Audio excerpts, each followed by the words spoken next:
Well, Jim, let's get far away from Tony Atlas here.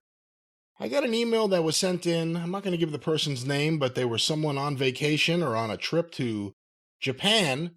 They were in the Tokyo Dome, and a lot of people have talked about your review of the Mercedes Mone Sasha Banks debut in New Japan at Wrestle Kingdom 17. Let me read this to you, get some of your thoughts. Sear said this is an unsolicited eyewitness report of the Tokyo Dome debut of Mercedes Monette. With Monet, and it's with attached photos to show evidence that this is indeed a legitimate email, so we believe this person. I was at the Tokyo Dome for the Mercedes Monet debut. Some notes on how it came off live. They grouped all the international ticket buyers in one section in the seating bowl, and the locals in others, and on the floor. I was in the international section. You know, that is kind of a good idea, because that way, not only do they, because people do travel to this event, not only would they put, probably most of the foreigners would be speaking English, put them all in the same section, but then they get the Americans quarantined where they can keep a good eye on them because they're such assholes. Well, not everyone's an American if they're in the international pool, but let me go back to this. She got a big reaction coming out in our section. I can't speak to the entire building, but as you mentioned, the acoustics in the dome are odd. But the place was so quiet, you could hear a pin drop after the botched DDT. That's because everybody had turned to go, hmm? As for how it sounded on the broadcast, they have production crew holding handheld parabolic mics at ringside, so they really only pick up what the first few rows react to. See, that's interesting about how they mic the room there.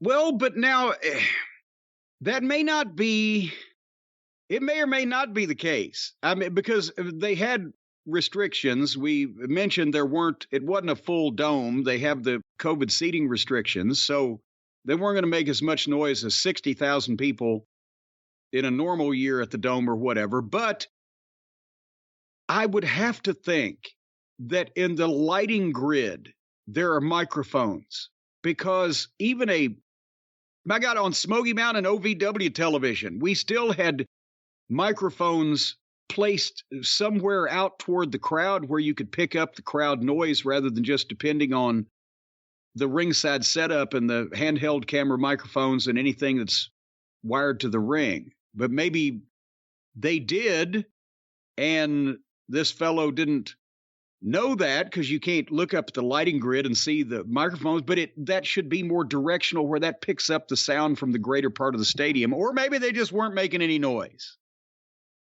I'll go back to this email here. Masks are still mandatory in Japan, and this was one of the first events with cheering allowed. The only people I saw in 5 days in the country without masks were tourists.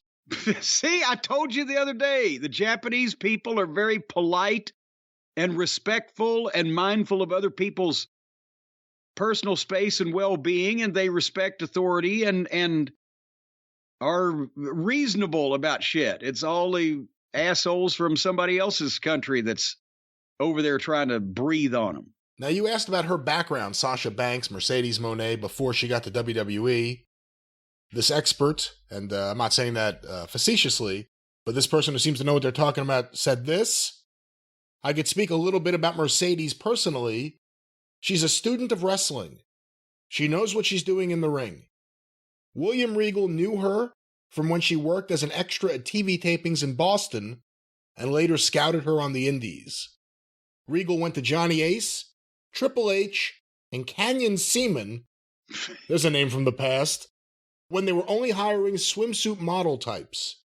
He told them that if they signed her and she didn't become a star, they could fire him. He says she was the first person he ever went to bat for to that degree. Promos and character work have always been her weakness. Luckily, New Japan isn't a promo company. Let's stop there. If she knows what she's doing in the ring, why did she try that move that she botched? Wasn't going to be the most amazing thing that the people in the Tokyo Dome that day had ever seen to begin with, because they're about to see Twinkle Toes and Ostrich, so they'll see everything. On a debut of that scope and that size, I would have thought she should err on the side of safety and do something that she knew she could hit. It wasn't missable, and it was still got the point across. But promos and character work apparently are her weakness. However, let's end with this, because this may be the real story here. They set their all-time viewership record for their streaming service at the event, beating Jericho versus Omega. They added 40,000 subscribers for this show. Woo-hoo. You can attribute that to her or Omega if you prefer.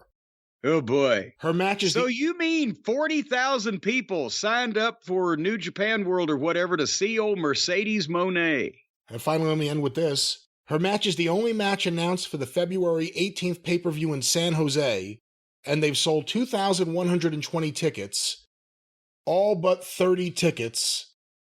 Capacity is 2,150. So off just her name, and that. So they're about sold out. Yeah. You know, I'll tell you what. This goes to show you sometimes, because she obviously wasn't moving tickets like that in the WWE, where everybody was watching her on television. But if you take somebody and you put them in a new environment with a new gimmick or new opponents or new or just get people interested in what are they doing now, the same person that was on the card for the WWE, and I'm not trying to discount her contributions to the WWE, but was she herself selling an extra 2,000 tickets to any of those shows just because she was on it? Probably not. But now she's got attention, and everybody's going, what's she going to do next? And how's it going to turn out? Blah, blah, blah. And this is, again, the most motivated segment of the audience, the people that are following this. So a new coat of paint and a new environment does wonders for a lot of people. That's what a lot of people have forgotten, that Hogan, before he went to WCW and then the whole NWO thing happened, Vince couldn't wait to move him out because he wasn't drawing a dime, because people were tired of it. It was same old thing. How can I miss you if you won't go away? So now she kind of went to another place, and some people are afraid they're going to miss her.